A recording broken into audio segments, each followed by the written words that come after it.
Eto na ang pinakahihintay ng dumadaming Kaylin Alcantara at Kobe Paras fans dahil spotted ang dalawa na magkasama na namang muli at maging ang family ni Kobe ay namit na rin si Kylie.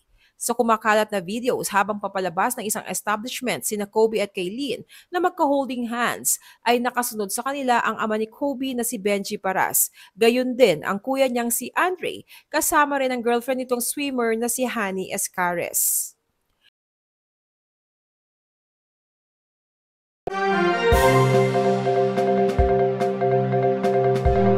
Magmula ng Maspatan Together sa nakaraang GMA Gala 2024, ang rumored couple na sina Kailin Alcantara at Kobe Paras ay mas lalo pang dumami ang netizens na umaasang sana ay aminin na nila ang kanilang relasyon.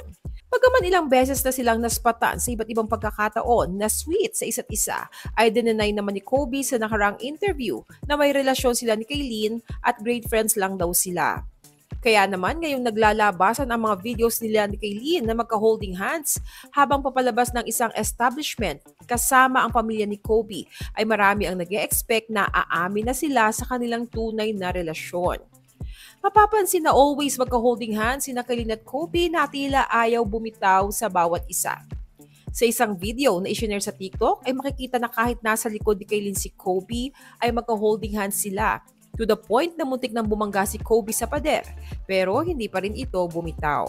Ayon sa netizens, major upgrade daw itong si Kobe mula sa past boyfriend ni Kaylin.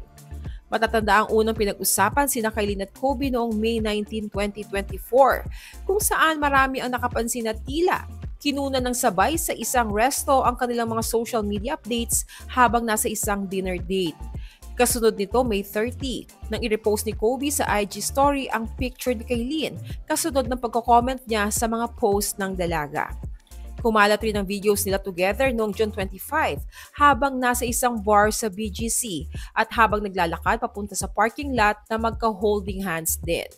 Samantala, nitong nakaraang GMA Gala 2024 ay sinabi ni Kobe sa media na great friends lang daw sila ni Kaylin Alcantara. "We are great friends, bakit girlfriend agad? Nagtanong na ba ako?" Gayunpaman, sa kabila ng pagtanggi ni Kobe na may romantic relationship sila ni Kaylin, ay taliwas naman ito sa mga kilos at body language nila together.